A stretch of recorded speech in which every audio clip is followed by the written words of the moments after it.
Un un gusto nuevamente coincidir. En esta ocasión es una ocasión especial. Hemos compartido el espacio con gente con experiencia en la dinámica empresarial, sobre todo como una fuerza para hacer el bien, pero particularmente hoy vas a escuchar a un gran especialista en este tema de llevar el liderazgo, de llevar la dirección a un nivel más humano, de más responsabilidad. Y pues la verdad es un honor, un gusto darte la bienvenida, Juan. Un enorme agradecimiento por regalarnos de tu tiempo. Decirle a todos que Juan es director de la Facultad de Administración de la Universidad Pontificia Bolivariana en Colombia. Y bueno, pues ojalá que en una siguiente ocasión este tipo de ponencias la hagamos allá con cafecito y con todo el ambiente colombiano. Por lo pronto, bueno, pues nos conformaremos con tenerte en línea y agradecerte de verdad mucho el tiempo, Juan. Y bueno, pues a todos sugerirles que pongan mucha atención. Es un gran tema el que ha venido desarrollando Juan. Esta fue una ponencia que entre otras partes la presentó hace unas semanas en Barcelona, y hoy tenemos el enorme privilegio de tenerlo con nosotros. Entonces, sin más, Juan, bienvenido. Todos más que contentos de recibirte. Bienvenido, Imán, y muchas gracias de verdad por la consideración y la oportunidad. No, muchas gracias, José Luis, por la invitación. Yo supremamente honrado, como te lo he manifestado desde el primer contacto, desde estar aquí y lógicamente desde todos ustedes, queridos amigos. Como lo decía José Luis, pues este es un tema que recientemente me ha apasionado bastante porque por lo regular en mis cursos pues hago una breve presentación personal como para conocernos un poquito mejor. Eh, yo tengo de mi formación profesional, yo soy administrador de negocios y cuando terminé la carrera me vinculé a una empresa que se llama Leonisa. Es una multilatina, una empresa de de elaboración y confección, sobre todo de ropa interior femenina. Entonces, una época en la cual fui bastante popular porque mis amigas, obviamente, tenía muchas amigas que no despreciaban un 30% de descuento en, en la ropa interior y muchos amigos que solicitaban boletas para la entrada a los desfiles de las modelos. Entonces, era una época bastante interesante, muy popular, como les decía. Trabajé unos años en esta empresa, unos 3 años, en el área de gestión humana, en el área de talento humano. Luego trabajé un par de años en Frito-Lay. Yo creo que allá Frito-Lay es conocida, ¿cierto? Conocen las papas fritas Lay's. Y bueno, y ellos son de PepsiCo y también tenían como aliados a Gamesa allá en México. Entonces, ahí era el encargado de dirigir la gestión humana en las plantas de producción. Y pues si en Leonisa era popular, en Frito-Lay fue la época en la cual subí bastante de peso, porque pues lógicamente en mi oficina tenía a disposición toda clase de productos, de las papas fritas y además gaseosa, bueno, en fin. La vocación se encuentra tarde o temprano y yo quería en un momento dedicarme a la investigación académica. Y así fue que vine a la Universidad Pontificia Bolivariana en la ciudad de Medellín, donde me encuentro. Me abrieron las puertas y esa es una historia que ya lleva un poco más de 17 años y contando.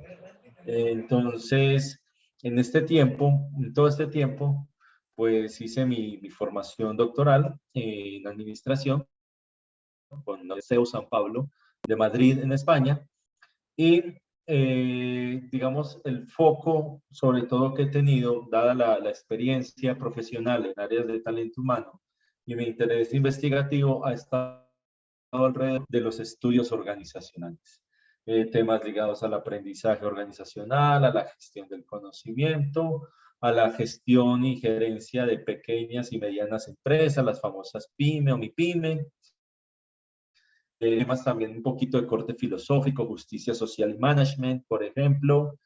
Temas ligados a la epistemología investigativa y pues lógicamente un tema que aquí nos tiene frente a frente, que es el liderazgo y el poder. Entonces, como lo decía José Luis, hace unas semanas tuve la posibilidad de presentar en un foro internacional de acreditación en Barcelona este tema, lógicamente enfocado hacia las escuelas de negocio. Aquí tocaré un poco el tema, pero lo orientaremos más hacia la empresa, que lógicamente es lo que nos interesa por la maestría que estamos estudiando. Yo creo que todos ven allí perfectamente la presentación, la voy a poner en modo pantalla, la ven muy bien, ¿verdad que sí? Se aprecia. Entonces, trataré de hacer una charla, trataré de ser bastante disciplinado con el tiempo también, porque la idea es que podamos tener algunas preguntas, interactuar con el profesor José Luis. La otra vez tuvimos una reunión bastante interesante y salieron unos temas que para la discusión aportan mucho. Entonces me moveré entre una presentación y con una pizarra digital para avanzar en un esquema que al final quisiera proponerles alrededor de este tema. Entonces aquí reconocerán ustedes algunos elementos propios de la dirección, de la alta dirección, de gobierno organizacional, que lógicamente, digamos, es parte de el anhelo, la expectativa que tenemos cuando hacemos una formación, un proceso de formación posgraduada y sobre todo al nivel de maestría en el que ustedes se encuentran. Uno lógicamente lo hace con el fin de mejorar sus capacidades profesionales, posiblemente de mejorar la competitividad de nuestras empresas o de aquellas organizaciones para las cuales trabajemos. Y eso implica asumir responsabilidades.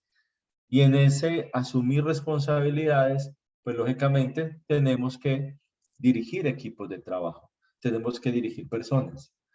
Un profesor, cuando yo me encontraba en la universidad, me nos decía con mucho sentido que nadie gerencia sin personas. Y alguna vez trabajábamos temas de estructura organizativa y cuando estaba en Leonisa, voy a ser un poco infidente, y teníamos una dificultad desde el área de salarios, de nómina, que había mucho gasto. Y cuando fuimos a hacer el análisis de estructura, habían unos puestos de trabajo, unos cargos que decía gerente de marca X, gerente de marca Y, gerente de marca Z. Y cuando íbamos a mirar esos cargos, pues no tenían gente, no tenían personal bajo su responsabilidad. Entonces el profesor nos decía, si no tienen gente a cargo, ¿qué administran? No administran nada, manejan unos recursos, simplemente, pero se les está pagando como gerentes. Entonces ahí había un problema de diseño. Entonces, lógicamente, eso desde la práctica profesional nos empieza a crear inquietudes, nos empieza a crear cuestionamientos, interrogantes, que luego cuando estamos en el ámbito académico como este, es donde se nos permite la reflexión, se nos permite el debate y la discusión. Y ahí es donde empezamos a decir, bueno, a ver, una cosa es el diseño de puestos de trabajo. Ok, eso todos lo entendemos.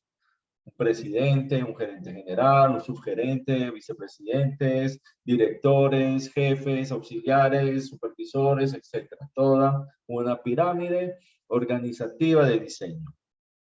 Pero otra cosa es la ejecución de un cargo con responsabilidad administrativa o gerencial, que más allá de un manejo de recursos, implica sobre todo la dirección de personas.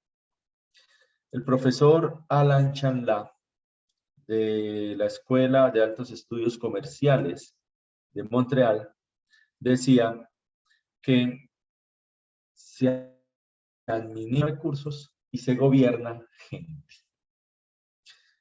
Entonces, todo eso permite una discusión muy grande. Entonces, no administramos personas. Las personas no son recursos. Las personas no somos recursos. No somos dinero, no somos como la tecnología, no somos como la materia prima, no somos como la infraestructura. No, no lo somos. Por una simple razón. Y esto, lógicamente, llevaría a una exposición más larga, pero voy a este sentido.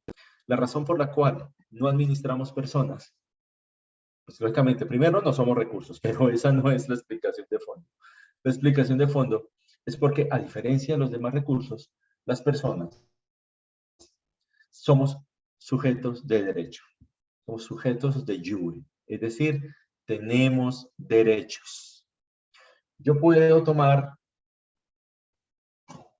un resaltador, un lapicero, un marcador, como le quieran llamar, y yo a este marcador lo puedo golpear, lo puedo tirar, lo puedo destruir, lo puedo partir. Y si yo les hago la pregunta a ustedes, ¿qué acabo de hacer con el recurso que necesito para mi trabajo como profesor? Ustedes me van a decir, Juan, lo destruiste. Juan, lo trataste mal, o sea, lo maltrataste. Juan, lo desperdiciaste. Juan, para eso no se diseñó. Y todos estaremos de acuerdo en ese punto, en que yo desperdicié, desaproveché, hice algo que no debía hacer con el recurso. Todos estamos de acuerdo con eso. Pero luego yo haré la siguiente pregunta. ¿Quién de ustedes escuchó a ese marcador, a ese lapicero, quejarse cuando lo golpeé cuando lo tiré contra la pared, cuando lo partí? Y la respuesta es lógica, ¿verdad? Nadie escuchó al marcador quejarse. Es que si yo lo tomo y lo golpeo, no hay queja, no emite ningún quejido. No tiene forma de decir, oiga, me quejé, me estoy quejando, Juan me está maltratando. No, no hay forma, porque es un recurso. Y si hago otra pregunta, y la siguiente pregunta es, ¿quién de ustedes, aunque se dieron cuenta que maltraté el recurso, si se dieron cuenta de eso, ¿por qué ninguno salió en defensa de los derechos del lapicero, del marcador? Y la respuesta lógica será, pues porque no tiene derechos. Entonces es muy distinto la forma como manejamos recursos, como el lapicero, como el dinero, como la tecnología, como la infraestructura, a cómo nos dirigimos hacia las personas. Entonces recordemos esto. Administramos recursos, pero gobernamos personas.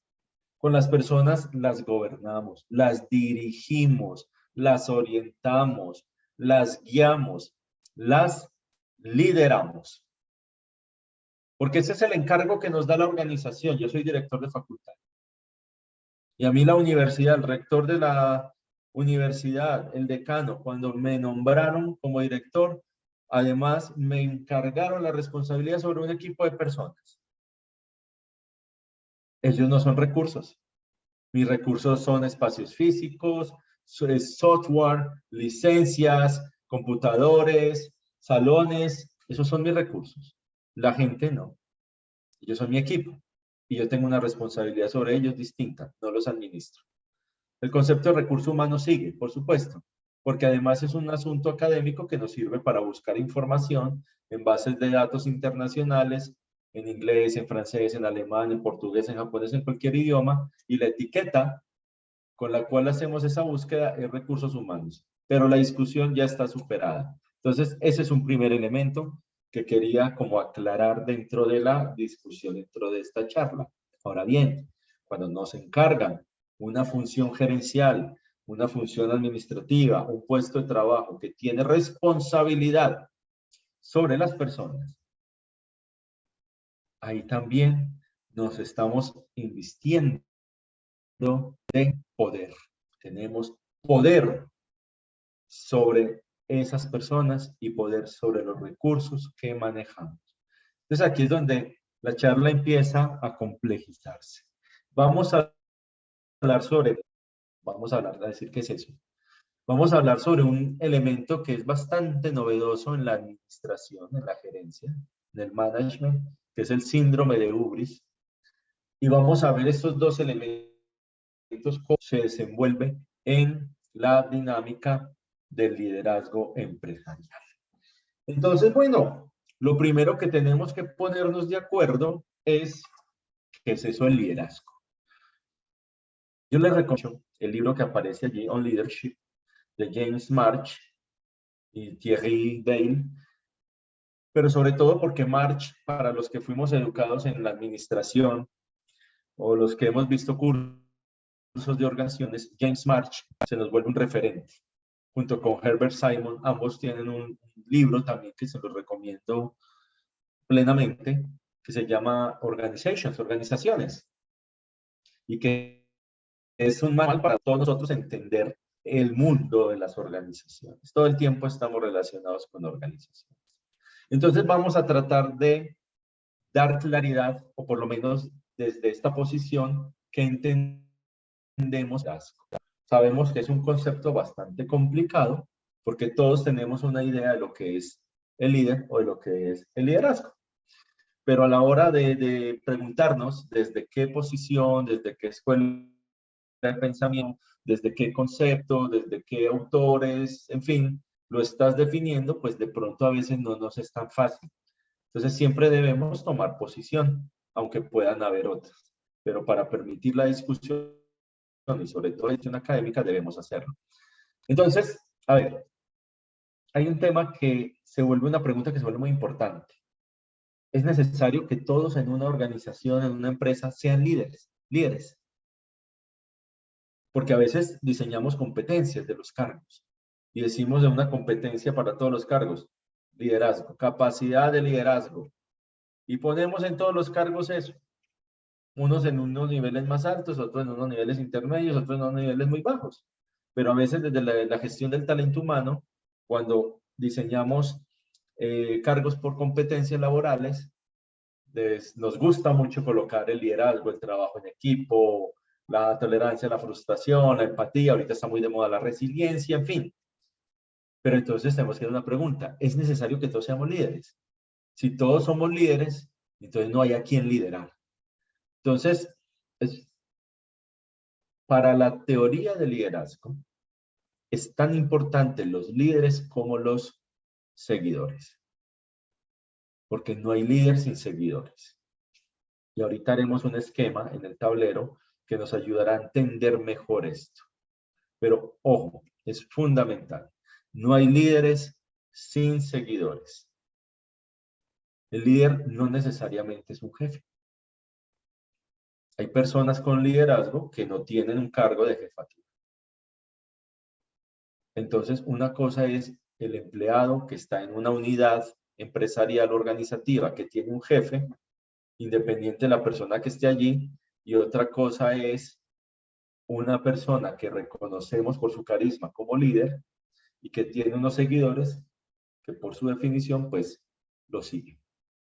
Entonces vamos a tratar de hablar más de lo que no es el liderazgo para entender mejor un poco lo que sí es. Desde la posición de estos autores, el poder del líder es ambiguo, como lo es el éxito, así como lo es el fracaso.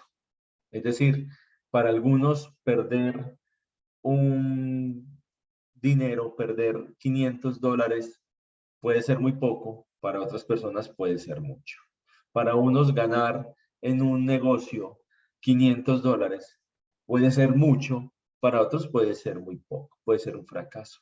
Entonces, el líder o el poder del líder es un concepto muy ambiguo. ¿Cuál es la principal dificultad sobre estos temas? Y es que por lo regular los aceptamos bajo una falsa premisa. Uno, que el liderazgo es algo positivo que lo registramos en un currículum vitae. ¿Sí? Aquí en Colombia le decimos hojas de vida. El currículum vitae. Entonces, Cuando hacemos nuestro currículum vitae, nuestro CV, para presentarlo a una empresa, a un trabajo, a una posición que queremos, a la cual queremos acceder, por regular es importante decir, tengo capacidad para liderar. Entonces el liderazgo se convierte como en un aspecto decorativo, de adorno. Y se nos olvida o no somos conscientes de que la mayoría de los desastres de la vida organizativa, de la vida empresarial, pueden atribuirse a líderes, a personas que tenían la responsabilidad de liderar la unidad, la empresa o la organización y se equivocaron. Entonces, ahí es donde tenemos que preguntarnos. Entonces, ¿el liderazgo siempre es algo positivo? Puede que sí, puede que no. Desde esta posición decimos, ojo, el liderazgo es una condición, el liderazgo es una capacidad, pero el liderazgo te puede llevar a cosas muy buenas o cosas muy malas. Nadie puede negar en la historia de la humanidad que Hitler fue un gran líder. Nadie lo puede negar. La capacidad de liderazgo de Adolfo Hitler fue impresionante. Reconstruyó un país que estaba totalmente destruido después de la Primera Guerra Mundial y después de todo el clash, todo el desastre económico del 29. Pero el efecto de su liderazgo, que la historia lo juzga, la historia lo sanciona y la historia lo condena. Entonces, ojo, el liderazgo es una condición. Las consecuencias es un elemento que se juzgará desde aspectos éticos, desde aspectos morales. Entonces, primer elemento del liderazgo, el liderazgo no siempre es algo que sea positivo. El liderazgo es un concepto bastante ambiguo, muy complejo, y que necesita de seguidores y que es evaluado o juzgado por sus resultados.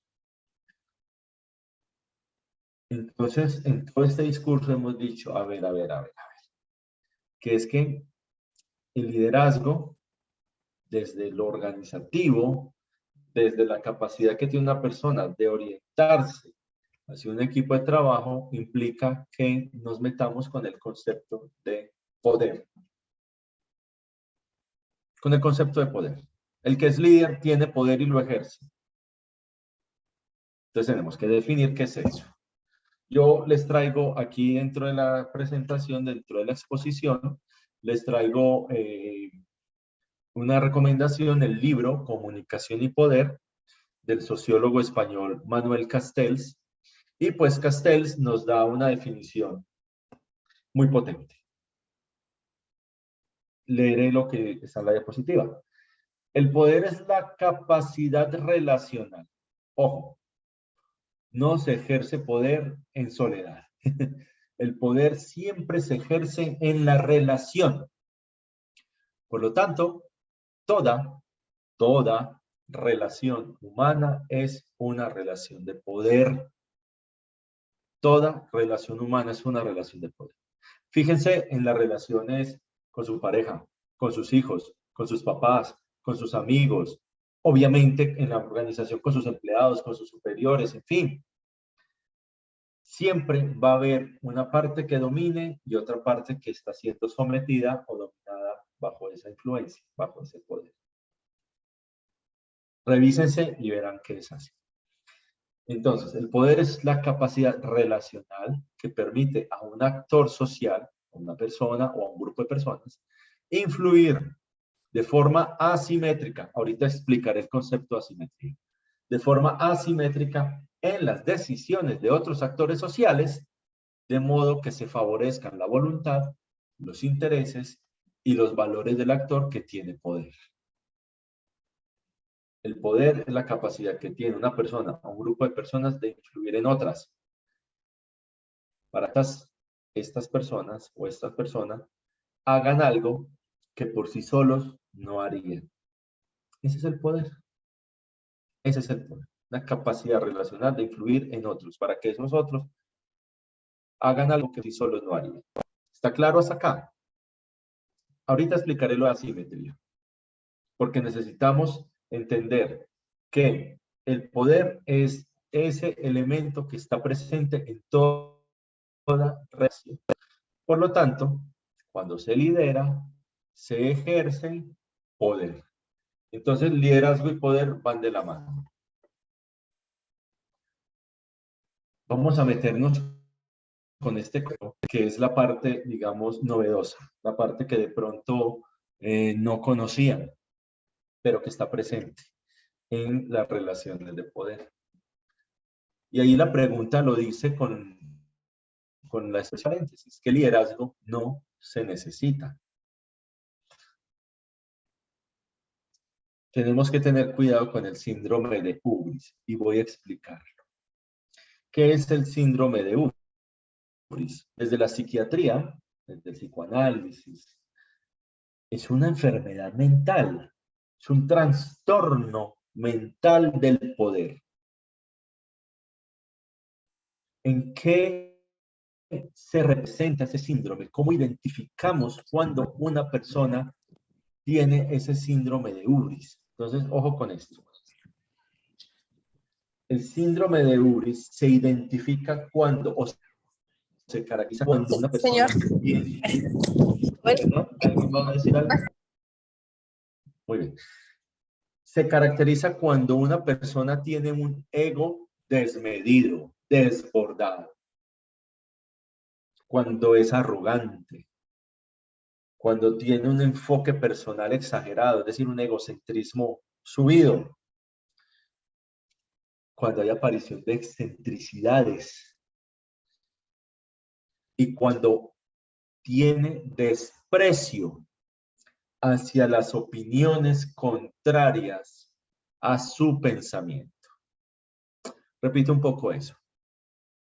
El síndrome de Ubris se caracteriza o lo identificamos en alguien cuando tiene un ego desmedido, un enfoque personal exagerado, arrogancia, cuando tiene alguna excentricidad junto con todo lo anterior y cuando tiene desprecio por las opiniones contrarias a su pensamiento.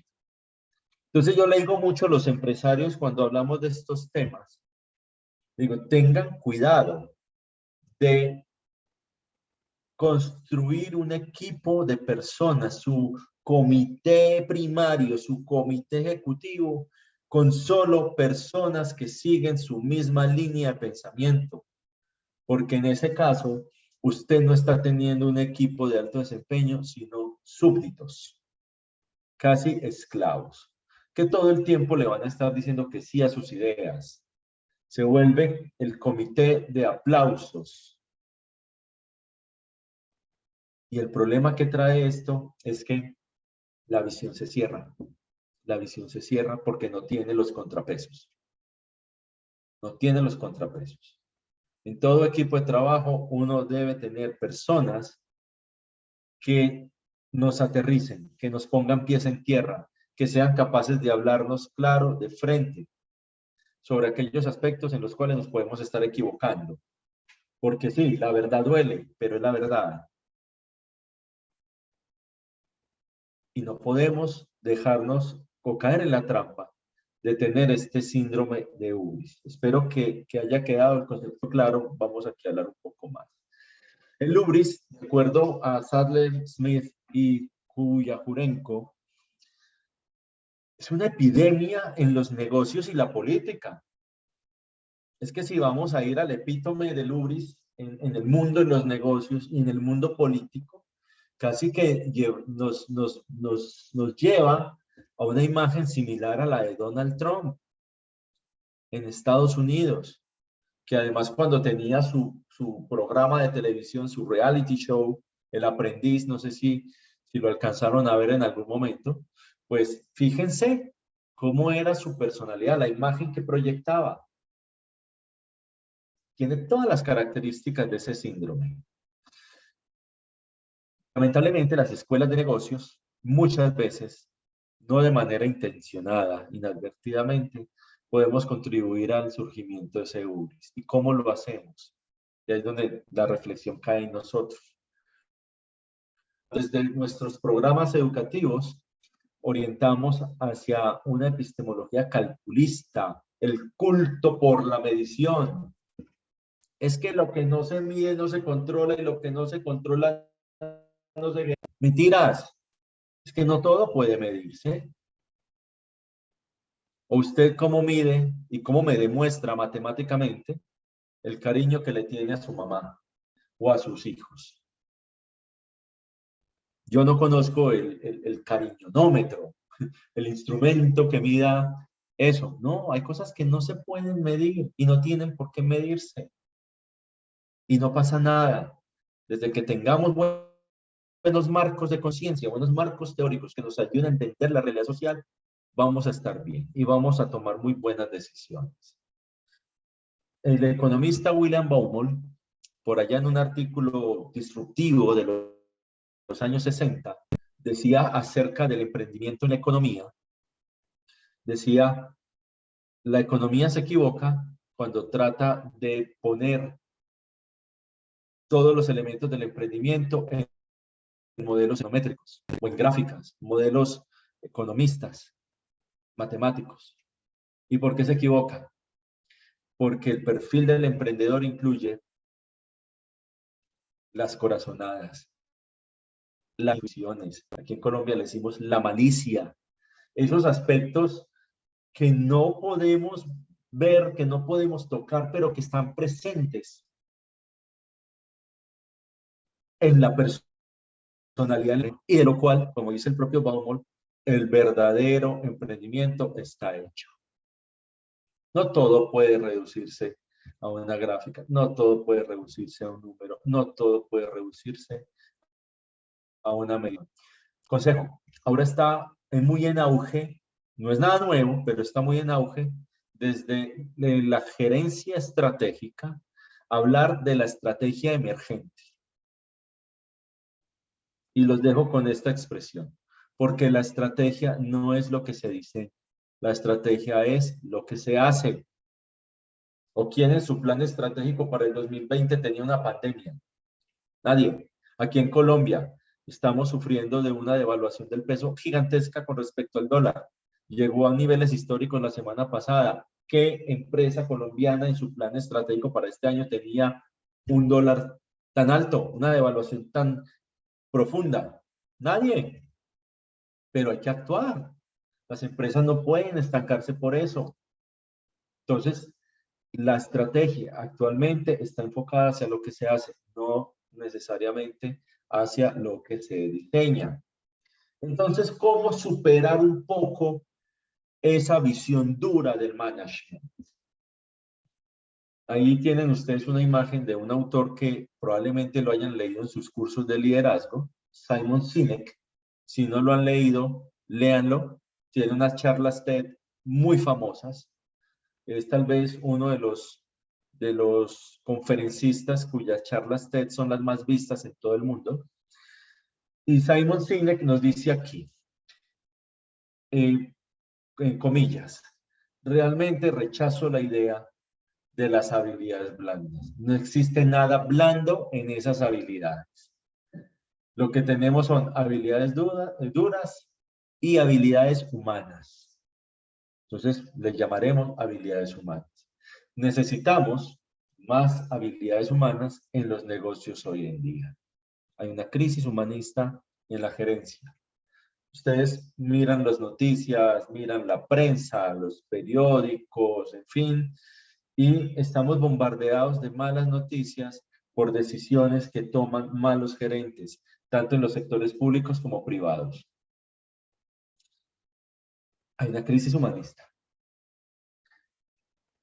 Ahí tienen ustedes también una imagen que es de un documental de hace ya unos 11 años, Inside Job, no sé si lo han visto, sobre la crisis financiera y económica del 2008, en las cuales la investigación que además les otorgó un premio Oscar, llevaron a demostrar que esa crisis no fue provocada por un fallo en el sistema de la burbuja inmobiliaria en los Estados Unidos, no, fue provocada por gerentes, directores de empresa de Wall Street que tomaron decisiones no éticas para empobrecer ellos y condenar a una cantidad de personas a la pobreza. Y ahí hay unos elementos muy importantes que nos caen a nosotros como escuela de negocios. Muchos de esos criminales habían salido de las maestrías en gerencia de las principales universidades del mundo. Stanford, Harvard, Columbia, el MIT, etc. Eso llevó a una reflexión muy profunda sobre estos temas en esas escuelas de negocio. Entonces, ¿de dónde surge todo esto? ¿Cómo se ahonda esta crisis? Se ahonda también cuando privilegiamos una serie de elementos como glorificar los héroes y sus grandes hazañas en el mundo, en los negocios, pero a veces se nos olvida que también podemos aprender fundamentalmente de los fracasos, de los errores que otros cometen y de que no siempre la respuesta a lo más ágil, a la velocidad, es aquello que hace al mejor gerente. A veces tenemos que hacer pausas para pensar. Ahí tienen ustedes otra imagen de un autor que probablemente hayan estudiado sus cursos de estrategia, el profesor Henry Mintzberg, y pues yo les voy a presumir. Yo he conversado con el profe Mintzberg un par de veces y una de las charlas que tuvimos está en el canal de YouTube de la UPB, de la universidad en la cual trabajo, y lo pueden buscar. Pueden buscar en Henry Mintzberg UPB y pueden acceder a esa conversación tan hermosa que tuvimos con el profesor. El profesor Mintzberg nos lleva mucho a esa reflexión sobre el trabajo gerencial. Es que el trabajo gerencial se divide básicamente en tres elementos. En tener primero la casa bien puesta, dice él, plano de la información. Un gerente procesa información. Luego está el plano de las personas, es decir, hay que liderar, pero también está el plano de la acción, hay que hacer. En un libro del profe Mintzberg que se llama Managing, se lo recomiendo mucho, él dice, lamentablemente, el liderazgo se volvió una moda también. Y se volvió una empresa desde los años 80 en la cual todos los gerentes y todos los directivos querían alcanzar la figura superhumana de líder. Y se creó la teoría del rasgo. Y la teoría del rasgo indicaba que para ser líder usted tenía que adquirir una cantidad de habilidades y de cualidades, prácticamente ser un superhumano. Y eso alejó a muchos gerentes de la acción. Entonces dice el profe Mintzberg, liderazgo sí, pero con acción. El gerente tiene que ir a la planta, el gerente tiene que ir al punto de venta, el gerente tiene que hacer ruta de ventas, recorrer los barrios, las tiendas, compartir la comida, el almuerzo en el comedor con sus empleados, en fin, estar con ellos, estar en la acción, estar en el campo de batalla. Porque lo único que nos salva de ese síndrome es la humildad como metavirtud. Es que es muy difícil, es muy complicado. Ustedes pueden irse haciendo imágenes mentales. Es que a veces nos han creado la imagen de que para poder ser una persona exitosa en el ámbito de la gerencia tenemos que despojarnos de las emociones. No podemos mostrar debilidad. Tenemos a veces que tomar decisiones impopulares. En fin, no. ¿Por qué? No. La empatía, la humildad, no humillación. Estos días con el profe José Luis hablamos mucho de esto. Humildad no es humillarse. Humildad es tener templanza, es tener dignidad, pero tener empatía. Reconocerse en el otro, en los zapatos del otro. Sentir lo que el otro siente. Yo dirigía el área de gestión humana, les dije al inicio. Yo hacía ruta de ventas cada 3 meses con los vendedores y nos íbamos a los barrios. Desde las 5:30 de la mañana hasta las 7 de la noche. Porque eso me permitía experimentar en carne propia aquello que tenía que dirigir. Y podía resolver, y podía entenderlos, y podía tomar decisiones, y podía diseñar planes. Porque me ayudaba a esa realidad, entender lo que tenía que dirigir. Entonces, la humildad como meta virtud, pero no humildad como humillarse. No, eso no es humildad. La humildad como templanza de carácter, empatía y como dignidad.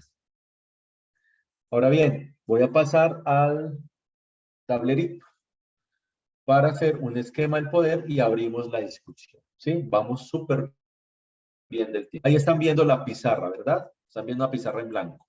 Ok, entonces no se me ha olvidado explicarles el concepto de asimetría de poder que vimos hace rato. Entonces, obviamente vamos a nuestro tema. El poder es la semilla para todo lo bueno y para todo lo malo. Toda relación humana está mediada por el poder. Ahora bien, el poder tiene una forma de ejercerse. O mejor dicho, se ejerce. Y se ejerce a través de dos formas. Una, por la fuerza. ¿Qué significa eso? Esto lo estoy tomando de la propuesta del profesor Manuel Castells.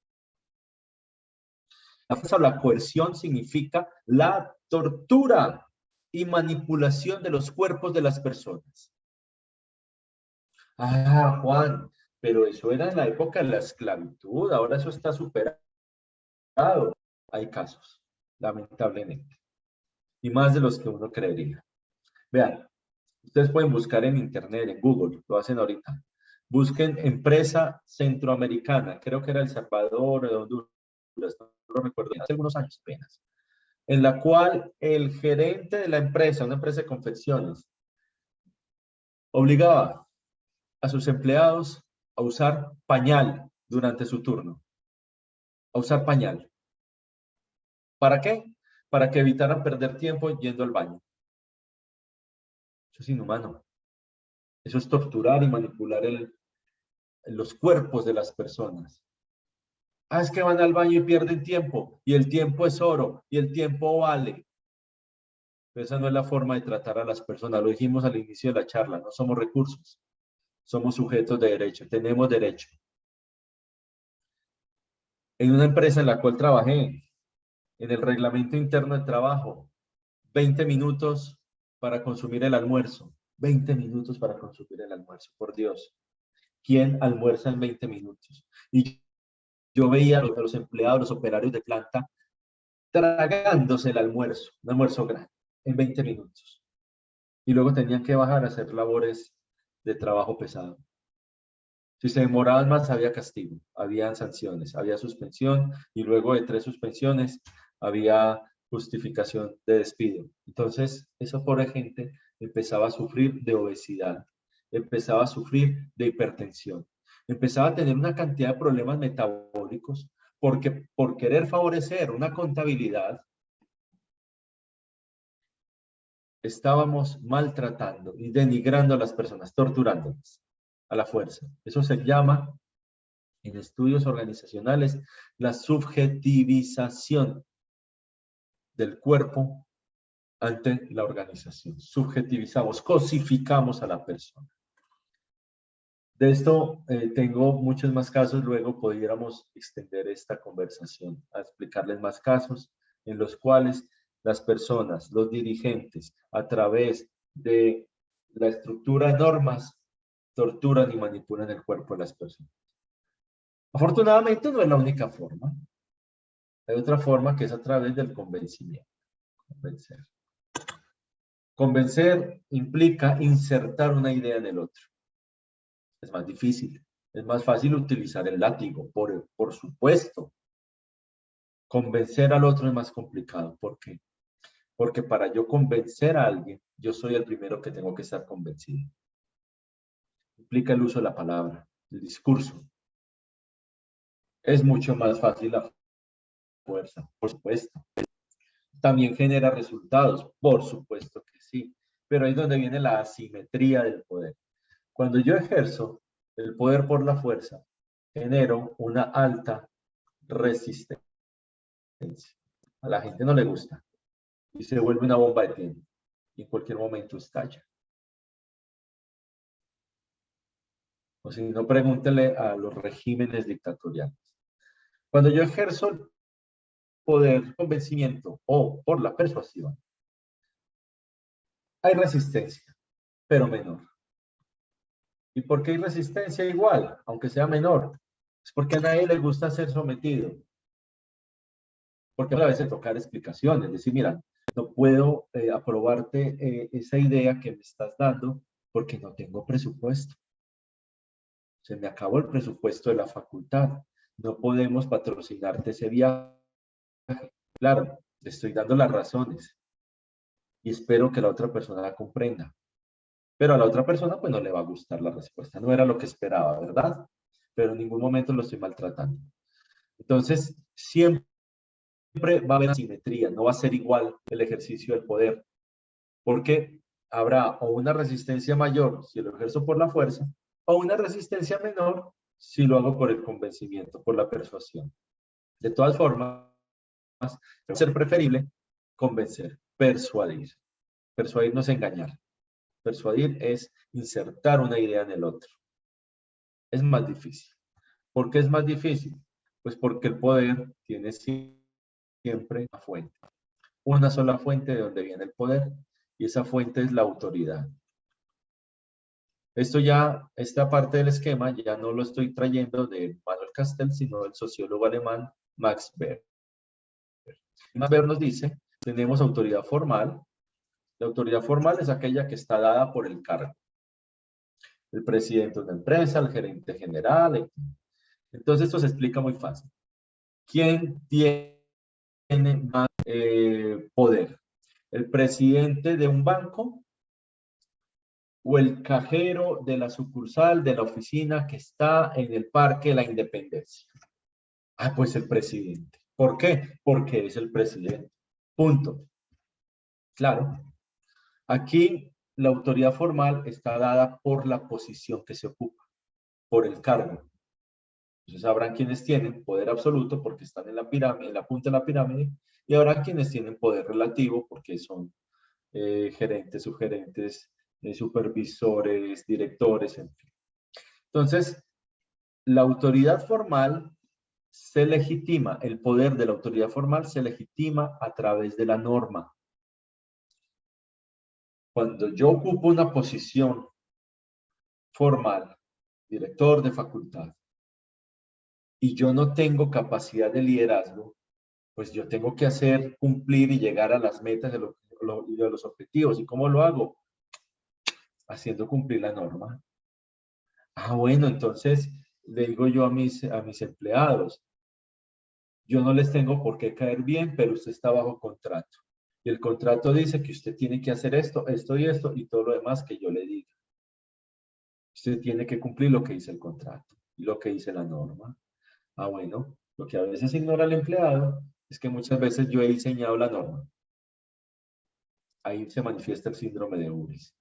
Pero estoy escudándome en la norma para poder hacer lo que a mí me conviene.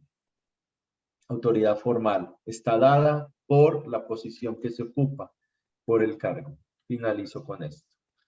La otra autoridad, según Weber, es la carismática. Y la carismática es aquella que emana de la personalidad del individuo, es decir, por ser él o ella quien es. La autoridad carismática tiene rostro humano. Ah, Gandhi. Ah, Malala Yousafzai, la niña pakistaní. Líderes carismáticos, tienen rostro humano. Entonces, conclusión, no siempre en las organizaciones, quien tiene autoridad formal, tiene autoridad carismática. A veces tenemos jefes. ¿Qué es lo ideal? Que el que esté con autoridad formal tenga autoridad carismática, es decir, tenga capacidad de liderazgo, pero no siempre se da. A veces la realidad será la ficción, ¿cierto? Y también sucede que muchas veces en las organizaciones tenemos líderes carismáticos que no están ocupando posiciones formales. pero que hay gente, personas que le siguen, que los respetan, que los admiran, ¿sí? Esas personas hay que identificarlas, porque esas personas en un proceso más adelante de promoción o de ascenso son aquellos que ya teniendo la capacidad de liderar pueden dirigir y orientar mejor a las personas, al equipo de trabajo. Entonces, ¿dónde está el liderazgo? El liderazgo está aquí y el liderazgo está acá.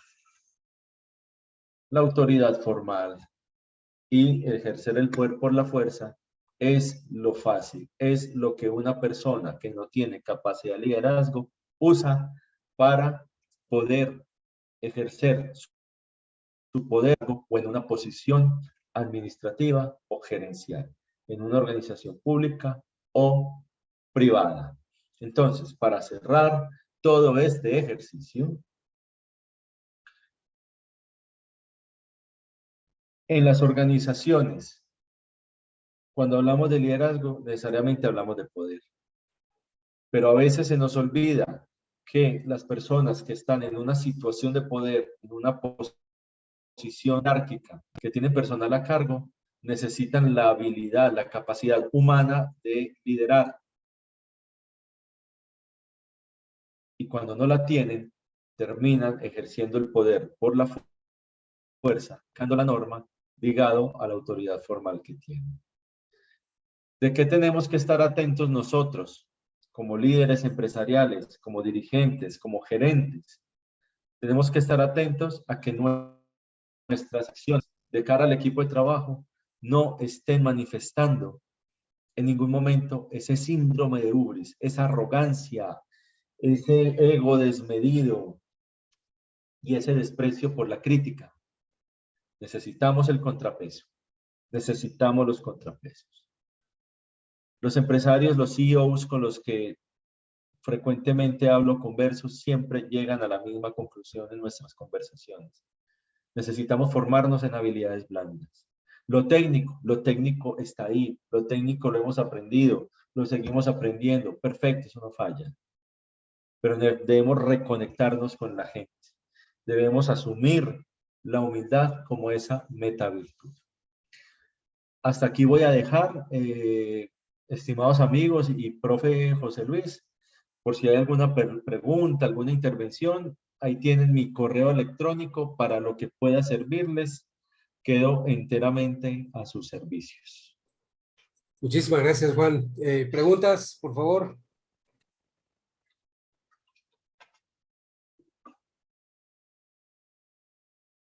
Sí, Fer. Fer. Gracias, Juan. Oye, ¿qué nos recomiendas? Y creo que le gané a Paco, que te va a preguntar lo mismo. Cuando nos toca, ahora sí que tener que seguir a un líder formal, como tú dices, y no congeniamos tanto ni con su estilo, o, ¿qué nos recomiendas? Ay, Fer, qué pregunta tan complicada, porque muchas veces nosotros a veces no podemos construir nuestro equipo de trabajo, no podemos elegir las personas muchas veces con quienes quisiéramos trabajar, que sería lo ideal. A veces llegamos a una organización y nos dicen, mira, tú vas a ser el jefe de esta unidad y estas son las personas que están allí. Algunas te pueden seguir, otras no. Y lo mismo sucede cuando nos nombran un superior, ¿verdad? Nos nombran a alguien, este va a ser su nuevo decano. Y si esa persona no tiene esa capacidad de liderazgo, vamos a sufrir. Vamos a sufrir. Ahí, mira, una vez me pasó en Perú, en la Universidad de San de Perú, estaba trabajando estos temas y me dice una chica, este es un pequeño caso, como les decía, yo trabajo mucho con casos, y me decía una chica, mira, en mi empresa pasó algo como lo que tú me estás diciendo, Fer. Un jefe terrible, cero liderazgo, norma. Ah, no le gusta, se va. Entonces la gente actuaba por miedo. Pues las personas se fueron donde el presidente de la empresa y manifestaron su descontento. El presidente de la empresa muy sabiamente pensó y dijo, oiga, si son todos, El problema es que el problema tiene que venir del jefe. O sea, no de las personas, no de los subalternos, no de los empleados. Y entonces habló con el jefe aparte y le dice al jefe, oiga, he escuchado estos comentarios de usted. Yo quiero que reflexione y que me diga si es verdad o no. Y el jefe al principio se resistió, pero luego dijo, oiga, sí, yo tengo a veces algunos carácter y de pronto me he exaltado con alguna persona, en fin. Y le dice el presidente de la compañía, vea, si usted está dispuesto a cambiar esa actitud, porque usted es un buen empleado, pero tenemos esas dificultades con su equipo. Si usted está dispuesto a cambiar, yo le ayudo. Y el jefe aceptó. ¿Y qué hizo el presidente de la empresa? Le puso un psicólogo, un coach de comportamiento. Y habló con los empleados y les dijo, vamos a hacer esto. Él está dispuesto a cambiar, pero ustedes también tienen que ayudar. Listo, estamos de acuerdo. Y empezó ese ejercicio. Cuando de pronto el jefe se le salía el ubris, en algún momento el coach lo atajaba. Y venga, trabajemos esto porque usted no puede tener esa actitud. Y los empleados ayudaban y colaboraban hasta que, como el ya después puede caminar solito y correr. Y cambió. Pero si la persona no tiene autorreflexión, si no tiene una introspección, es muy que cambie ese comportamiento. Es muy complicado, porque ya estamos muy grandes. Pero no existe la escuela del poder, así como no existe la escuela para ser papás.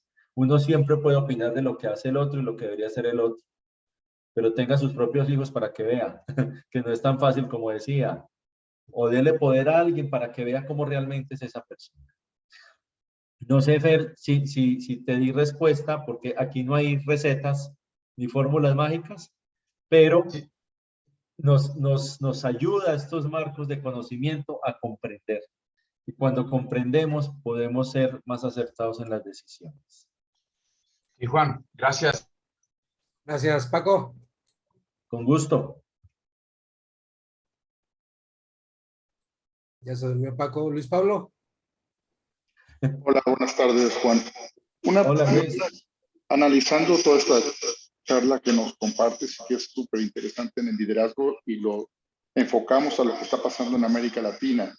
Este liderazgo de poder, este liderazgo que fue sufrido en muchos países, como en la época de la dictadura de Chile, Uruguay, Argentina, y que no entendemos entonces la historia y si estamos distraídos en no ver estos liderazgos de poder y con efectivamente el síndrome de hubris.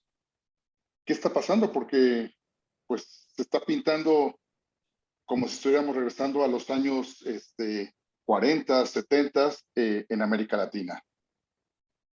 Total, Luis, de acuerdo contigo. Aquí nos ayuda mucho a entender esto, la sociología y la filosofía. Hay un concepto que se llama la posmodernidad. Y en la posmodernidad hay varios autores, Lipovetsky, Bauman, Lyotard, Baudrillard, en fin, que nos han ayudado a entender mucho lo que sucede en estos tiempos. Richard Sennett también. Y una de las características de la posmodernidad es el hiperindividualismo. Preocuparse solo por mí. Primero yo, segundo yo, tercero yo y los demás de malas. Como tú dices, y lo estamos viviendo y lo hemos vivido en nuestros gobiernos, hablando del ámbito político, donde vemos tanto el ejercicio del poder. Cuando el candidato está en campaña es el más humilde, pero cuando ya tiene el poder y lo está ejerciendo, ahí es donde se equivoca. No importa el lado de la política esté, no importa si es de derecha, no importa si es de izquierda. Hace 2 meses, estaba yo en la capital del país, en Bogotá, como par evaluador internacional de una universidad y tenía un colega uruguayo. Y el colega uruguayo, hablábamos de estos temas un poco y me decía, vea, en Uruguay, el mejor gobierno que hemos tenido ha sido el de Pepe Mujica, y es de izquierda. Pero es que a él no se le evidenció el síndrome de ubris, ¿sí? Coherente. Fue con su discurso, con su estilo de vida y con sus acciones. Entonces, el tema ya nos cae, Luis, es a quienes estamos en el sector educativo, pero también a la responsabilidad en los hogares. Y es que hay una escala de valores que tenemos que rescatar, desde la humildad hacia la colectividad. Hay un profesor que se llama Omar Akuf, también de la HEC de Montreal, y él es muy crítico del concepto de ventaja competitiva. Él dice, la ventaja competitiva hizo rivalizar a las empresas, hizo competir ferozmente a las organizaciones. ¿Cómo hago yo para acabar con mi competencia?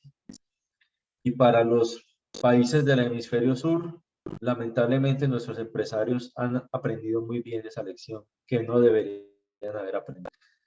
Yo tengo empresarios a quienes he entrevistado y tengo la entrevista grabada que me han dicho, yo con mi competencia me peleo y me doy en la cara hasta la puerta del cementerio, pero no me entierro con ella. Entonces, ese es un mal mensaje a una cultura de rivalidad. Y dice el profesor Aktuf, ¿por qué nadie ha pensado en un concepto como ventaja colaborativa? ¿Por qué no? ¿Por qué no es posible algo así?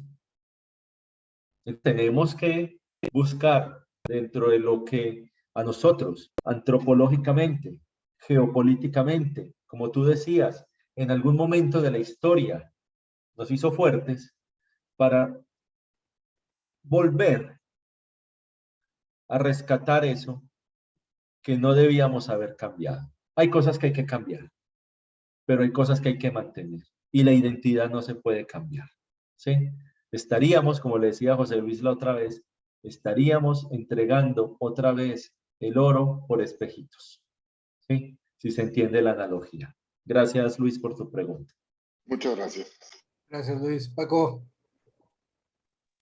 Gracias, José Luis. Paco, ahora sí. Buenas tardes a todos. Juan, un gusto conocerte igual, también felicitarte por todo el amplio dominio que tienes en la educación, se ve que lo disfrutas. Concuerdo contigo en algunos puntos y en otros difiero. Difiero a lo mejor en la parte de poder medir todo. Creo que al final, por ejemplo, hablas de carisma, pues al final también es un valor subjetivo, que cómo sabes que tiene buen carisma, ¿no? También concuerdo contigo de que hoy en día tenemos que ver justamente hacia las habilidades humanas, y creo que si me pongo a analizar a todas las personas que llegan a la conclusión, será bueno hacer un factor de qué edad manejan, porque a lo mejor entra un choque cultural, generaciones muy buenas, generaciones millennials, Z, entonces eso también influye mucho. Y lo que hemos dado cuenta en la maestría es que venimos tocando temas de habilidades humanas, pero me doy cuenta que es porque la mayoría de los directivos tienen un rango de edad más arriba de 30, y entonces las generaciones nuevas tienen con este nuevo cambio, ¿no? Y es justo donde va mi pregunta, Juan. ¿Qué tanto tú, hablando de poder o de liderazgo, porque sabemos que al final el liderazgo es un tema tan antiguo como la Tierra, hablar de liderazgo, ¿qué tanto tú consideras hoy en día que el líder tenga que meterse en los procesos o en las actividades clave de una empresa para generar una buena estrategia procesal, procedimental y actitudinal? De acuerdo, Paco, y concuerdo contigo plenamente. Ahorita hay un mensaje que no sé si en México lo está haciendo escuela, pero en Colombia sí, y es un mal mensaje en el que se le dice a los jóvenes que no tienen que estudiar, que hagan un curso en línea sobre programación y luego terminan ganándose $2,000 porque es mucho dinero y no tienen que estudiar. Y entonces desde el sector educativo nosotros nos preguntamos y nos decimos, oiga, y el pensamiento crítico y el pensamiento sistémico y el pensamiento cosmopolita y el sentido de vida y la comunicación. O sea, ¿qué pasa cuando la persona es despojada de esas habilidades humanas dentro de su formación? terminan siendo esclavos del sistema. Y eso es muy riesgoso, muy peligroso, porque luego de eso viene, desde el punto de vista psicoanalítico, las adicciones. ¿Por qué? Porque se ambiciona mucho. Y luego de eso vienen las depresiones. Y luego vienen los estados de ansiedad. Y luego de eso vienen los pensamientos suicidas. Y no estoy exagerando. Después de pandemia, estamos sufriendo mucho de esos problemas mentales. Y luego podemos hablar en otra charla de eso. Una cosa es la dopamina y otra cosa es la serotonina. Una cosa es el placer y la otra la felicidad. Son dos cosas muy distintas. Pero entonces, bien, con respecto a lo generacional, pues imagínate, si estas son las nuevas generaciones y si esas son las generaciones que en 10, en 15 años son llamadas a asumir el liderazgo de nuestras empresas, nos preocupamos desde ya, ¿cierto? Para que en los procesos de formación educativos, en universidades, en esa alianza que debería ser muy fuerte entre las empresas y la universidad. En Latinoamérica a veces no es tan fuerte, pero mire los países nórdicos para que vea cómo están de imbricados esa relación empresa, Estado y universidad. Entonces, allí tenemos una responsabilidad mayor. Yo invito mucho con la pregunta que haces, Paco, me parece fundamental. Y qué pena que te diga Paco, ¿no, Francisco? Como sé. Hay yo los invito a hacer ciertos ejercicios. Vean, a mí sí me parece que cuando un gerente está cerca de la acción, toma mejores decisiones. Voy a poner un ejemplo. Cuando yo trabajaba en Leonisa, tenía mi oficina en la planta de confecciones. Mi oficina estaba al lado de la planta. Entonces ya se imaginarán el calor. Impresionante, trabajaba en unas condiciones de calor terrible. Esta camisa la colgaba y trabajaba con la camisilla. No podía ponerme camisa, el calor era impresionante y el material particulado que venía de la planta, de confecciones, de corte y todo eso. El presidente de la empresa tenía oficina en un edificio en el norte de la ciudad, en la zona rosa, aire acondicionado, una oficina que era más grande que el apartamento mío en el que me encuentro, con todos los lujos, en fin. Cuando el presidente visitaba la planta, que era 1 o 2 veces al año, la secretaria del presidente se hacía anunciar. Entonces anunciaba, el jueves va el doctor Oscar a la planta para que todo esté listo. Y salían las secretarias de gestión humana por todas las oficinas a decirle a uno, el jueves viene el doctor Restrepo. Para que no esté trabajando con camisilla, póngase camisa, metida por dentro del pantalón. Y cuando llegue el presidente va a salir a la puerta de su oficina y lo va a saludar y va a sonreír. Y a ver cómo está esa pared, está sucia, vamos a mandarla a pintar. Y a ver, traigamos los cuadros que están en la bodega y pongámoslos en el corredor para que esto se vea bonito. Y el jardinero para que organice las plantas, en fin. Cuando llegaba el presidente a la planta, corría la voz, ya llegó el doctor, ya llegó el doctor, ya llegó el doctor, porque además a todo el mundo se le dice doctor, así no tenga doctorado. Ya llegó el doctor, ya llegó el doctor. Y entonces ya estábamos instruidos. Teníamos que salir a la puerta de nuestras oficinas y se hacía una calle de honor por donde caminaba el doctor, su majestad. Y él saludaba a todo el mundo y todo el mundo feliz. Doctor Restrepo, ¿cómo ha estado? ¿Cómo ha estado? ¿Cómo le ha ido? Muy bien, doctor, muy feliz. Muchas gracias. En fin. Y así. ¿Qué imagen se podía llevar el presidente de la compañía? Todo el mundo está feliz, todo el mundo trabaja en un ambiente espectacular, estoy haciendo mi tarea. Y a la empresa no le estaba yendo bien. Luego vino una crisis del sector y tuvieron que salir de muchos empleados. Entonces la tarea no la estaba haciendo. Estaba sufriendo de algo que en el aprendizaje organizacional la llamamos el autoengaño. Y nosotros contribuíamos a esta imagen. Pero también era porque el presidente de la empresa estaba muy alejado de la acción. No tenía ni idea de lo que se hacía en plantas de producción ni en la sucursal de ventas. Entonces, yo sí estoy convencido de que un gerente tiene que estar cerca de la acción. No tiene que hacer lo mismo, por supuesto que está llamado a otras cosas, pero sí tiene que estar cerca y tiene que conversar mucho con las personas. Aquí tenemos muchos ejemplos en el país y seguramente en México también. Aquí hay un directivo que si en algún momento pueden seguirlo, es el director general del Hospital Pablo Tobón Uribe, uno de los mejores hospitales de Latinoamérica. Él es el doctor Andrés Aguirre. Ese señor es espectacular. Es espectacular. Está cerca de la gente todo el tiempo. Come con la gente. Su oficina está en el primer piso del hospital, de puertas abiertas siempre. Y el ejemplo de él lo siguen los demás directivos. El ambiente es espectacular. No es que no tengan problemas, sí los tienen. Pero logran superarlos.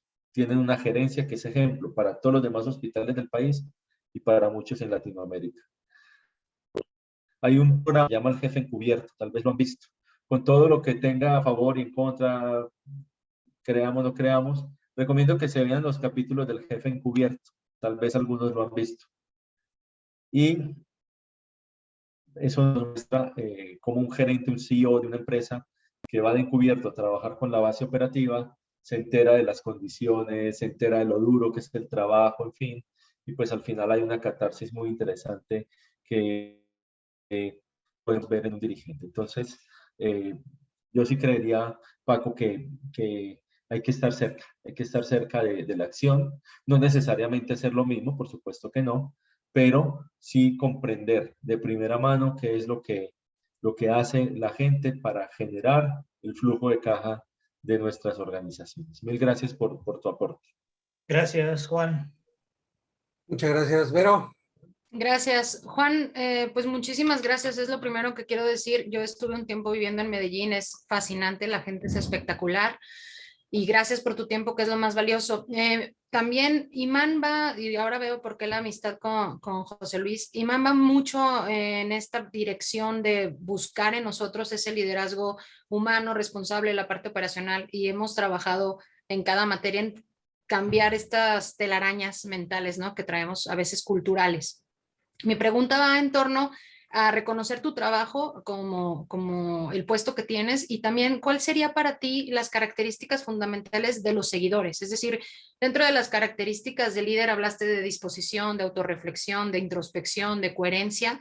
Sin embargo, para tener un equipo sólido que genere los cambios que tú estás buscando en una institución tan importante educativa a nivel Latinoamérica, ¿cuáles son tú como líder y nosotros como líderes, más bien como gerentes o directores, buscando ser ese tipo de líder? ¿Cuáles son las características que tú dices, estas son fundamentales? Porque sí, definitivamente me encanta la parte de la habilidad, las habilidades humanas, el poder reconocer que no somos líderes y no tenemos seguidores y tener seguidores que piensen diferente a nosotros para que no se conviertan en súbditos y tener la responsabilidad humana también de fomentar en ellos un autoempoderamiento, autoliderazgo. ¿Qué podrías decir tú al respecto? Gracias. Vale, Vero, mil gracias. Y bueno, eso es para todos, no solamente para Vero. Acá, bienvenidos aquí a Medellín cuando quieran. Ahí tienen mi correo. Me vienen a Medellín y me escriben y me dicen, Juan, estoy en Medellín, soy de la IMAN de México, tal. Y los invito a la universidad y nos tomamos un café bien delicioso. Entonces, Vero, a ver, vamos, esto también podría dar para otra charla. Y tiene que ver con la teoría general de los sistemas sociales. Niklas Luhmann, ¿sí? El filósofo alemán. En la teoría de los sistemas, tanto desde Bertrand Lanfy en la biología, que lo hemos estudiado tanto, como en los sistemas sociales desde Luhmann, hay unos principios. Y hay un principio en el pensamiento de sistemas que se llama propiedades emergentes. Y las propiedades emergentes de los sistemas se definen como aquellos elementos que surgen o que emanan del desempeño del sistema, pero que no son deducibles de sus partes por separado. Es decir, voy a poner un ejemplo totalmente terrorífico, tétrico. Yo puedo tener en una mesa de esas de cirujano todas las partes de un cuerpo humano. Todas las partes de un cuerpo humano. Yo las puedo unir, yo las puedo coser, pero cuando lo y formo ahí una figura que parece humano, ahí no tengo vida. La vida es una propiedad emergente de los sistemas biológicos. Entonces, llevado a los sistemas sociales, como las organizaciones, el liderazgo es una propiedad emergente de los sistemas sociales. Yo no puedo identificar al líder por fuera del grupo social. Yo no nombro líderes. Yo no nombro líderes. A partir de mañana, Vero, tú vas a salir a la facultad. Yo no nombro líderes. Yo tengo que ver dentro del grupo social quién emerge, quién surge como esa figura, como ese líder. Y ahí están los seguidores. Voy a poner el ejemplo mejor, me entenderán, y ya luego paso a la siguiente parte de la pregunta, que son las características. Entonces, yo no nombro líderes, yo no nombro seguidores. El uso del espacio social. Entonces voy a ponerlo de esta manera. Yo no puedo identificar al bailarín por fuera de la pista de baile. Yo no puedo ver 10 personas filadas en una pared, quietas, y decir, oiga, esta persona parece que tiene cuerpo de bailarín, seguro es buen bailarín. No, me puedo equivocar. ¿Sí? Al bailarín lo veo en la pista de baile, en el desempeño. Yo no puedo tener 10 personas filadas frente a una pared quietas y observarlas y decir, oiga, ese tiene cuerpo de buen futbolista. No, la teoría del rasgo no sirve. Yo tengo que ver al futbolista jugando fútbol, al bailarín bailando y al líder en el grupo social. Por eso yo no nombro líderes. El líder lo nombra el equipo. Yo nombro jefes, yo nombro directores, yo nombro gerentes. Ahora, puedo acertar más cuando en una necesidad de esas, dentro del grupo social, identifico a aquella persona que los demás ven como su líder. Y si esa persona la promuevo a un cargo de autoridad formal, seguramente esa persona va a tener mayores elementos para guiar al equipo, porque los demás lo ven, lo respetan y lo admiran como su líder. Entonces yo a ese líder lo que puedo hacer es pulirle habilidades de planeación, de toma de decisiones, de comunicación, en fin. Primera parte. Segunda parte, características de los seguidores. Entonces aquí hay una cosa que es muy importante y nos ha pasado en la universidad, nos hemos equivocado. A veces nosotros decimos cuando vamos a contratar a un profesor, qué rico que tenga doctorado.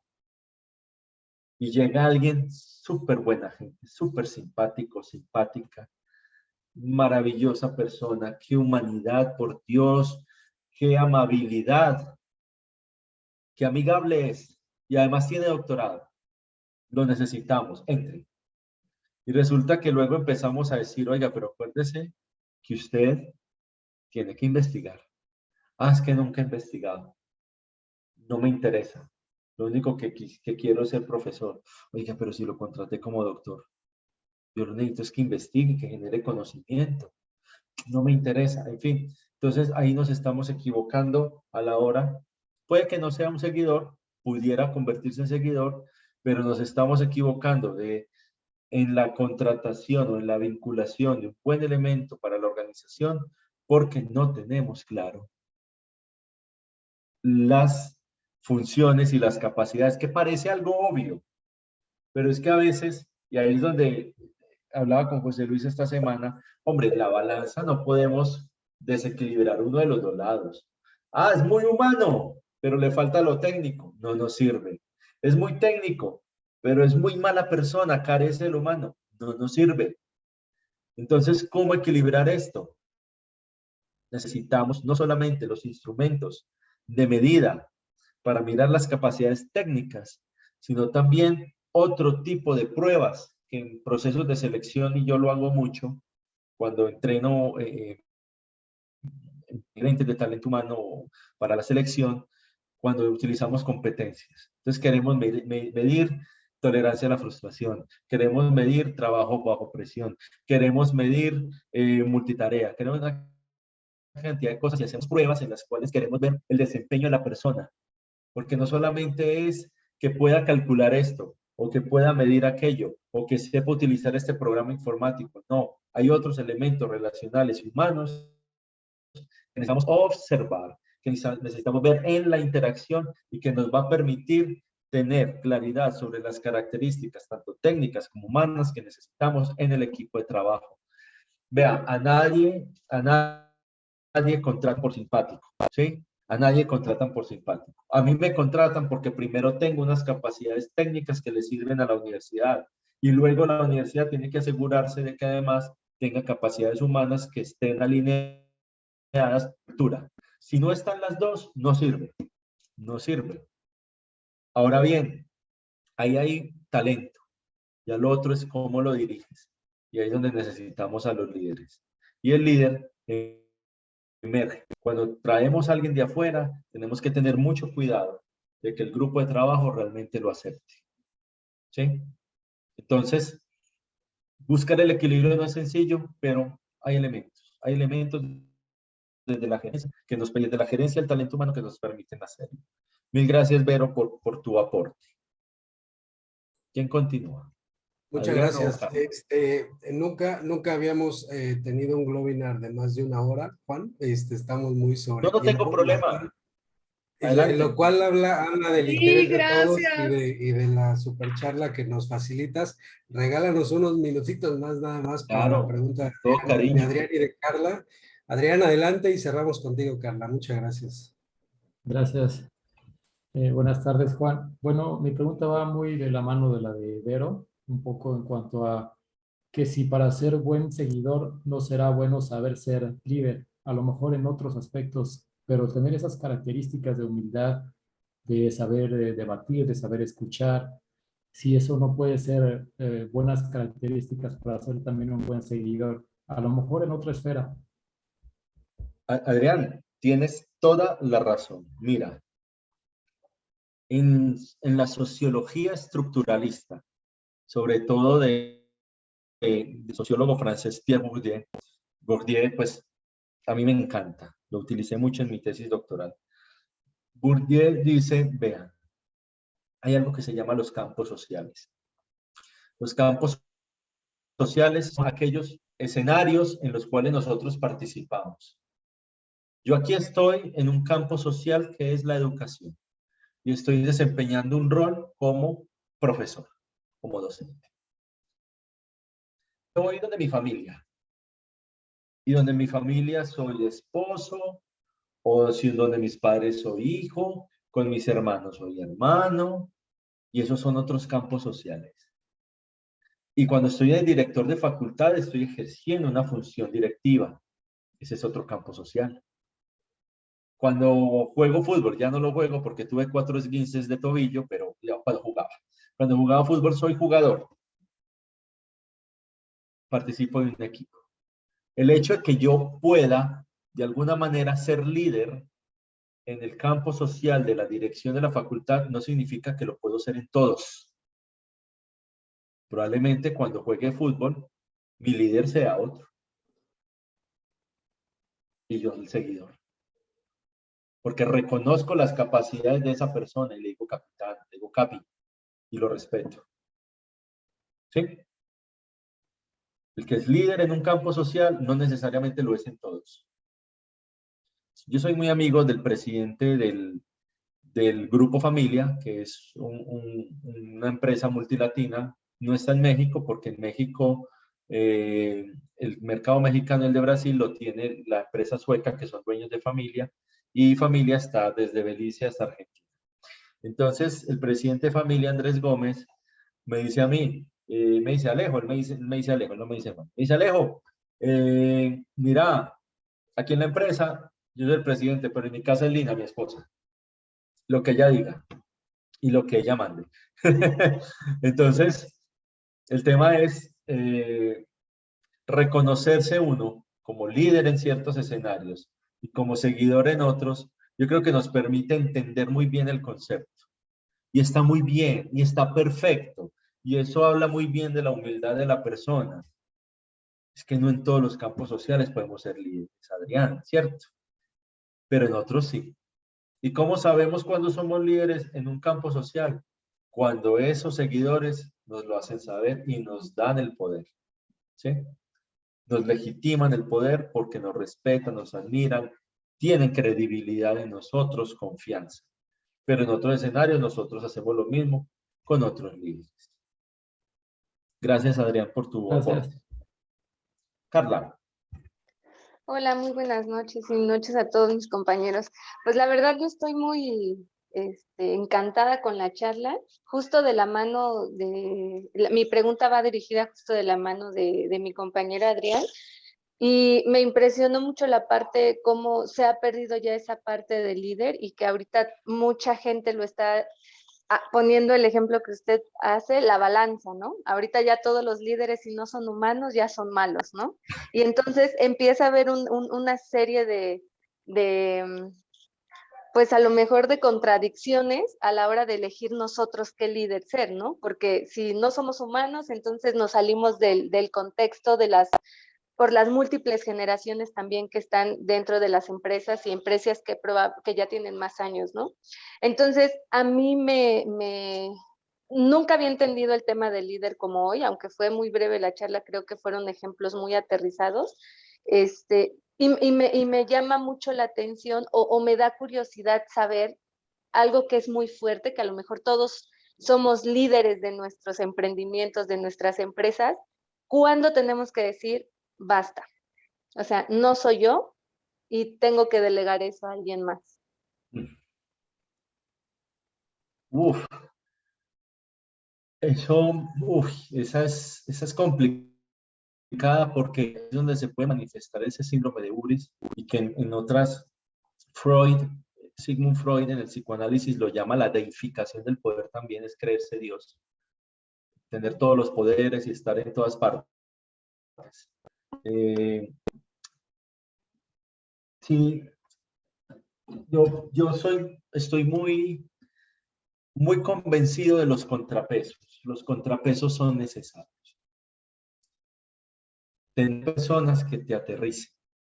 Duele, porque a nadie le gusta que le hagan notar sus errores. Nos duele. No somos una sociedad ni una cultura que fácilmente acepte eso. Yo tengo una gran amiga en la universidad, una gran amiga. Hemos hecho el doctorado juntos, hemos sido amigos por más de 16 años, en fin. Y ella es un buen contrapeso. Y me dice las cosas con toda la confianza. Dice, te estás equivocando en esto. Ojo con esto. No seas así. No me gustó la forma en que dijiste tal cosa. Siento que no nos estás apoyando, tal vaina. Y claro, uno al principio dice, ay, pero ¿por qué no es mi amiga? ¿Por qué me dice eso? Ya luego uno dice, no, lo está diciendo con cariño. Lo está diciendo porque ve algo que probablemente yo no estoy viendo. Porque la deificación del poder, el síndrome de Ubris, nos pone, como dice el poema de Mario Benedetti, una sombra a la pupila y que nos evita ver la realidad, nos ciega. El velo de la ignorancia, decía John Rawls, famoso filósofo de la justicia. Nos pone un velo, no nos permite ver. Y es muy fácil caer en esa trampa. Es muy fácil caer en esa trampa del poder. El contrapeso es necesario. La conversación es muy necesaria. Hace algunos años, hace unos 5 años, publicamos un artículo sobre cómo el concepto del diálogo en las teorías administrativas tradicionales era con frecuencia ignorado y en ocasiones censurado.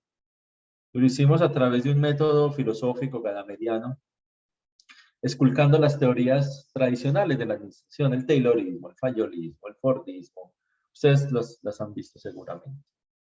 Y nos dimos cuenta en esa investigación que justamente el diálogo o no aparece o incluso era visto como un enemigo de la gerencia en esas teorías tradicionales, que son la piedra angular de la educación en administración. Si quieres, José Luis, tú me escribes y se los envío y se los compartes al grupo, ¿sí? ¿Y por qué traigo esto? Porque de dientes para afuera, como se dice en el discurso empresarial, vemos a muchos gerentes decir, lo más importante es el talento humano, aquí la comunicación es de puertas abiertas, es bilateral, etc. Pero cuando vamos a hacer un análisis de estructura organizativa, nos damos cuenta que no existe un proceso de comunicación, sino de información. Canales formales a través de los cuales navega la información, de arriba hacia abajo. Pero no puede haber comunicación si no hay derecho a la réplica, sino a la alimentación. Entonces nuestras organizaciones tradicionales se han estructurado desde unos procesos que no están facilitando la comunicación. La comunicación es clave. La conversación es la tecnología más antigua para generar conocimiento. Eso lo conocimos desde los diálogos de Platón. Pero nos hemos enfocado tanto hacia la técnica, nos hemos enfocado tanto hacia lo duro, que se nos olvidó conversar, se nos olvidó dialogar, se nos olvidó comunicarnos. Y esas son cosas que extrañamos mucho en la pandemia. Extrañamos la conversación, extrañamos el chiste, extrañamos la tomada de café antes de iniciar la jornada con la gente. Porque es que eso es muy importante. El teletrabajo está bien, el trabajo remoto está bien, el trabajo a distancia está bien, pero somos seres sociales. Necesitamos del contacto, necesitamos vernos. Ustedes no prenden la cámara, yo le estoy hablando a una pantalla. Cuando ustedes prenden la cámara, ya sé con quién estoy interactuando, ¿cierto? Los veo, veo sus gestos, los escucho.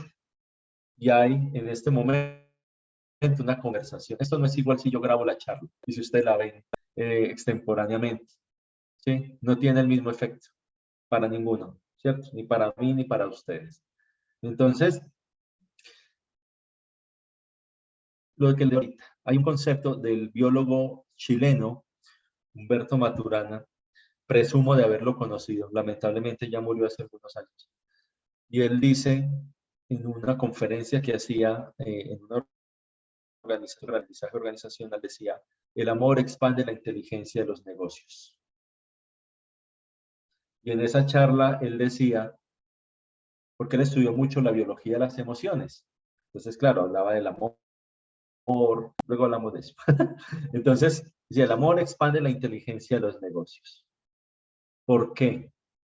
Porque cuando uno ama, uno está reconociendo al otro en el lugar que esa persona ocupa, no en el lugar que uno quiere que ocupe. Eso se llama respeto. Eso se llama empatía. ¿Sí? ¿Sí? No, cuando yo amo a alguien, y el amor no es irse a la intimidad con alguien, no, eso es otra cosa. Uno ama a muchas personas. Cuando uno ama, es cuando reconoce al otro en el lugar que esa persona ocupa, no en el que yo quiero que ocupe. Eso es respeto. Entonces, decía el profe Maturana, en las organizaciones, en los negocios, uno se transforma, no cambia a través de la conservación. Parece incoherente, ¿no? Uno se transforma, uno cambia a través de la conservación.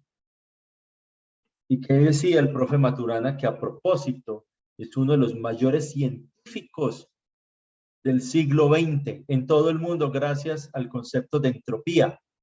Luego eso lo pueden revisar en sus estudios organizacionales, porque nos ayudó mucho a entender eso, no solo desde el campo de la biología, que era lo que él manejaba, sino desde el campo de las organizaciones, desde las organizaciones sociales. ¿Cómo así que cambiamos a través de la conservación? Porque es que cuando uno se dice hacer cambios, ahorita se habla mucho de la gerencia del cambio, uno no puede cambiarlo todo. Cuando uno cambia todo, cambió hasta su identidad. Se cambió su identidad, cambió el modelo de negocio, cambió la estrategia, cambió dónde estaba, cambió el producto, cambió la logística, cambió los canales. O sea, te volviste otro negocio, te volviste otra empresa, te volviste otra organización. Y si el lema es que tenemos que estar cambiando, pues siempre vas a ser alguien distinto. Y no se puede, porque tenemos que identificar qué es aquello que nos hace diferentes, que nos hace únicos y que nos da nuestra identidad. Y esos elementos hay que conservarlos, un tesoro. Todo lo demás puede cambiar. Pero esto que nos hace distintos es aquello que luego nos va a generar ventaja competitiva. Si lo cambiamos todo, nunca vamos a tener identidad. Y perder identidad es ser otra persona, ser otra organización. No podemos dejarnos llevar por cantos de sirenas, ¿sí?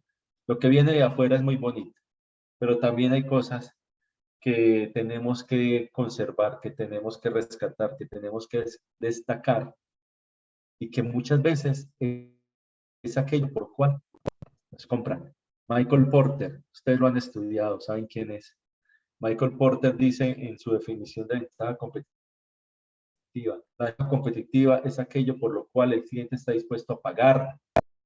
Es aquello por lo cual el cliente está dispuesto a pagarte y a comprarte a ti y no a la competencia.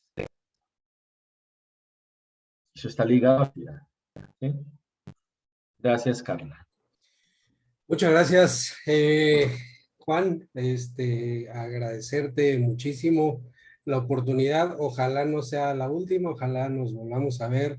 Y como tú dices, en una de esas, ojalá y podamos coincidir allá en Medellín. A todos agradecerles mucho el tiempo, ¿no? Ha sido, me parece, muy bien aprovechado. En algún momento yo le comentaba a Juan en este importantísimo y nuevo tema del hubris. Yo le decía que también, y ojalá nos permita discutir en una siguiente ocasión, el otro lado de la moneda, ¿no? El hubris es de estar ya haciendo mal uso del poder, teniendo esa soberbia que comentaba Juan, pero muchas veces en nuestra región, y esa es la invitación para todos, y es la tarea que tenemos que hacer todos, en nuestra región estamos mucho del otro lado. O sea, ojalá nuestro problema fuera sobre ejercer el poder. Muchas veces nuestro problema es que no ejercemos el poder. Y tú tienes el poder y tienes que usarlo bien y tienes que influir y tienes que dar ejemplo y tienes que responder por toda la gente que depende de ti. Entonces, ojalá haya una siguiente oportunidad, Juan. Muchísimas gracias. Cuando deseen. De hoy. Gracias a todos por el tiempo. Déjenos tomar la foto, porfa, los que les falta ahí encender la cámara. Ay, me la envías, José. Pero por supuesto, desde luego, igual el video, y de verdad, muchas gracias a todos. Ahorita, ahí va, 1, 2, 3. Muy bien, muchas gracias, Juan. Abrazo fraterno hasta allá. Muchas gracias. Gracias a todos. A ustedes, gracias por la resistencia. Gracias. Por el aguante. Gracias. Me sentí muy bien. Un abrazo para todos. Feliz noche. José Luis, gracias por tu invitación. Gracias. Un Buenas abrazo noches. fuerte, amigo. Gracias a Un todos. abrazo. Chao. Chao. Chao.